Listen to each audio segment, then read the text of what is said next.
The story unfolds with Yotsuya fighting some weird-looking creatures which are for his survival. As he's fighting, he condemns the city and says he prefers the sad country to his current city of Tokyo. Back in the classroom, Hakozaki, a mystery girl who is absent almost every day for sports, is plagued with the rumor that she is suffering from a strange illness. Shindo-san, everybody's dream, a cute athletic girl with good grades, has suddenly become close. While Yotsuya is cleaning the board, he becomes suspicious as he sees Shindo-san and Hakozaki together. He wonders how the two of them have become so close. Barely a while after, they seem to not know each other in any way. Suddenly, as he was cleaning the board, a lot of writing started appearing, and before he knew what was going on, he had been transported to a strange land. He sees strange creatures and starts running away. Then he sees Shindo-san and Hakozaki and he tries to ask them what was going on, only for a man with a half head to appear out of nowhere. He declares himself as the game master. He gives Yotsuya a quest to do and he wonders what was happening. Shindo-san and Hakozaki explain the situation to him as much as they can and teach him the basics like how to access his weapons. However, he is still dumbfounded and surprised about everything. At that moment, some goblins start showing up and they fight them off. While fighting a goblin, he comes to the realization that he could die and be revived in 30 seconds. Furthermore, he notices that if he isn't able to be revived, he dies in the strange land and also in the real world. A brief story was given to him of how they found themselves in the land. Apparently, they were strangers before. Then they were given quests to become friends. As a newcomer, he is given the opportunity to spin the wheel in order to determine his powers as a hero. While he anticipates being a very powerful warrior, he's shocked to see that he is a farmer with no reasonable weapons. At this point, Yotsuya asks them what the reward for completing the task is. In response, they reveal to him that he will get the chance to ask the game master some questions. Hearing this, he's angry about the fact that after fighting for his survival, their only compensation would be to ask a question. Hakozaki and Shindo-san tell him that they asked the game master why they were chosen and who were the people that chose them. The response was that the people who chose them were from the future. While they're talking, another creature comes and they all try to fight it. It was established here that Hakozaki had a condition that always made her bones weak, so she couldn't hold her weapons well. Because Yotsuya was trying to understand why she wasn't using her sword while fighting, they were all trying to fight their way through. Unfortunately, Shindo-san was eaten and her head was ripped off her body. She couldn't be revived as usual because she was in the belly of the creature, so she was stuck in the heat of the battle. Hakozaki's hand is also bitten off but it wasn't healing. Yotsuya was terrified and he was looking for every means to level up because what was ringing in his head was the fact that if they died in the strange land, they would also die in the real world. He runs towards the village, pulling Hakozaki with him, as he goes to meet with the village head. On their way there, they were hailed as heroes. They meet with the village head. He introduces himself and gives them a quest to kill some strange creature that he was running from, that is killing his people. Yotsuya knew there was going to be a problem. He had to embrace his fear because he was thinking of Shindo-san, as she was still in its belly. Yotsuya starts walking and Hakozaki is trying to stop him. He then tells her that there is nothing he can do in order to fight this thing and that if they all die, he would be the only one left to go through this hell. Hakozaki then asks where he was going and in response, while walking away, he says he is going to get a higher rank. It happened to be when Yotsuya walked away, he was thinking of what to do to make his rank higher in a bid to be able to save Shindo-san and Hakozaki. This is so that they will be brought back to life as long as Hakozaki is alive. However, her and that was injured didn't seem to be healing like he had expected it to. He begins to ponder on what exactly he has to do. Then he got an idea to kill as many goblins as he could and he goes to a forest and sees a lot of them and starts to kill them. However, he misses one and he is beating himself up about it and also trying to find it so that he can kill it once and for all. While he's doing that, He senses that Hakozaki is in danger and he starts running to look for her and also can't seem to find her anywhere because the whole place was scanty. As he is running, he realizes that the weird-looking creature has attacked Takozaki. He tries to outrun it but realizes that he has killed all the villagers in the kingdom. Realizing this, he takes his time trying to understand why Hakozaki did what she did. Just then a flashback reveals where she tells Shindo-san her future plan. Apparently, she was to study at a pharmaceutical school. Furthermore, she explains that she has an illness that makes her bones weak, that she's not able to lift objects. It is revealed that her parents wanted to give birth to 2 children, but due to her illness, they had decided to take care of her. At that point, she's determined to fight the weird-looking creature, looking at the fact that she had been protected all her life. In a split second, she resolved to sacrifice herself. Yotsuya finally finds Hakozaki and he then sees that she has been killed and the goblins he was to kill were 1 less than the actual number to rank him up. Shortly after, he sees the one that he had missed, but it was injured.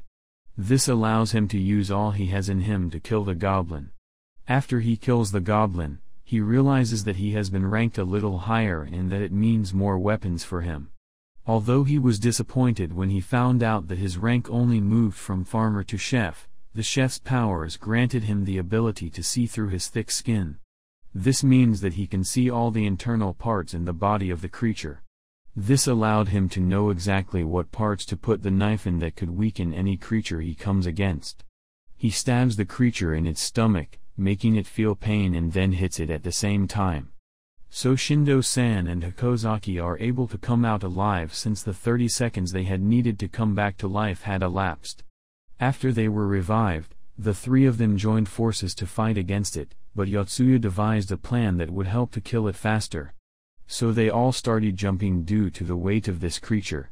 While jumping, he felt the impact. The pain was so glaring, since the creature happened to be bleeding from the stab wound on its stomach, causing it to become weak and fall. This allowed Shindo-san the chance to use her staff and pierce through the creature's head, killing it. The quest of killing the creature has been fulfilled, so the game master rewards them by sending them back to the real world, and they are all happy since they get to live their normal lives. Still in this weird world, Yotsuya sees a green light on the ground while being curious as to what it is. He is told that it is a law point, a kind of memory saver in the game world. Apparently, this is a memory of Hakozaki and Shindo-san's first successful killing of a beast in the forest. While watching, Shindo-san gets embarrassed and urges Yotsuya to stop watching it. Back in the real world, Shindo-san gets curious about Yotsuya's true personality. She asks a friend of hers who happened to have attended the same grade school with him about what she thinks about him, but she doesn't seem to have anything to say since Yotsuya never actually spoke to anyone. After that, Shindo-san continues to be excited about having a guy with an unknown personality like him in her circle. Meanwhile, that night Yotsuya runs around the city. While doing so, he is reminded of the memory of what seemed to be their last objective, which was to protect the city of Tokyo. Although he wonders why he has been chosen since he obviously hated the city so much. While on his run, he gets a call from the game master with a new mission for him. The new mission requires him to hit on a girl specified by the game master. Following the game master's instructions, he is directed to the girl's restroom in a school. Before entering, he wonders why the game master would want him to ask a girl out in the girl's restroom that late at night. Getting in, he sees 3 girls trying to take a picture of another without her clothes. While he wonders which of the girls the game master has directed him to ask out, he is informed that it is, in fact, the girl whose picture is about to be taken. At first, he tries to process the fact that his first time asking a girl out would be while she's being bullied. Just then, he feels a sense of responsibility towards the girl and wanting to help her. He takes the phone of one of the bullies and breaks it in 2. He does this thinking this will be a great way to win her over. However, he doesn't seem to be done with just one of the girl's phones. Instead, he does the same for the other 2 girls, assuming that they might have unwanted pictures of his prospective girlfriend. Scared, the girls run out, threatening to call the police. However, Yotsuya doesn't seem so concerned about that but more about Takatate Yuka, his prospective girlfriend. Takatate Yuka, on the other hand, doesn't seem comfortable having him around her, as she assumes him to be a pervert. The next day, Yotsuya is transported into the game world once again. Surprisingly, he sees Takatate there. After the brief introduction by the half-faced game master, the wheel of power is turned and Takatate is given the power of the Heat Wizard. Then they are offered a new quest to deliver goods to Radurbo in 40 days. While they seek to know what goods they are to deliver, the game master disappears, leaving them without an answer. With the game master gone, Yotsuya tries to be friendly with Takatate, but she accuses him of abducting her and calls him a pervert for following her all the way home that night. When she explains all that has happened to the other girls, they join her in seeing Yotsuya as a pervert. Along the way, they are attacked by a dead bug shooting deadly centipedes at them. The demon bug succeeds in killing Yotsuya and Shindo-san. Seeing them dead, Takatate is extra motivated to stand her ground and fight. She recounts how it has been a dream of hers to be a magic hero. Unfortunately, this dream doesn't last long as her magical staff fails her, causing her to be killed by the deadly centipede. At this point, Yotsuya is revived from death. This time he takes no chances and decides to go up against the monster with everything he has. He allows the monster to charge at him and leaps up in the air, landing a blind spot on the monster's body. Just then, he cuts off the legs of the monster, leaving it unable to move. To execute the final blow, he seeks the help of Hokozaki's sword to kill the monster, since he's unable to wield the sword himself. He grabs her hands, allowing her to do it. Later that night, while sleeping, Shindo-san is haunted by the memories of her childhood. It reveals that she hasn't always been the cheerful and loving girl that she currently is. When she wakes up, Yotsuya seeks to know what the memories he had seen at the law point earlier were. Hearing this, she blurts out the fact that she didn't think he was an observant person. Then shockingly, she pleads with him to help her. Shindo-san explains the story of her rough childhood to Yotsuya. She tells him how she had always been called the local bad girl but had changed when she met an older girl who ended up committing suicide due to being bullied repeatedly. Apparently, this older girl had no one she could talk to about it. Shindo-san, on the other hand, had gone through the same thing when she got into elementary school and had to endure it with the help of her friends who always stood by her. However, she recounts having experienced the same feeling when she got into the game world. With her being the only hero at that time, the game master had given her the same rule, stating that if all the players die in the game, they would all be dead in the real world. However, she was the only player at the time, and when she got to meet Hokozaki, she finally had a companion. Furthermore, she begs Yotsuya to not let her die in this garbage world they find themselves in. Still on their quest, Yotsuya and the others arrive at the village they have saved from the troll earlier. However, they find it ruined with no one there. While they are trying to figure out what has happened, they are met by a man who recognizes them as heroes. He informs them that he has been passing by the village for 5 years now and has not seen anyone around.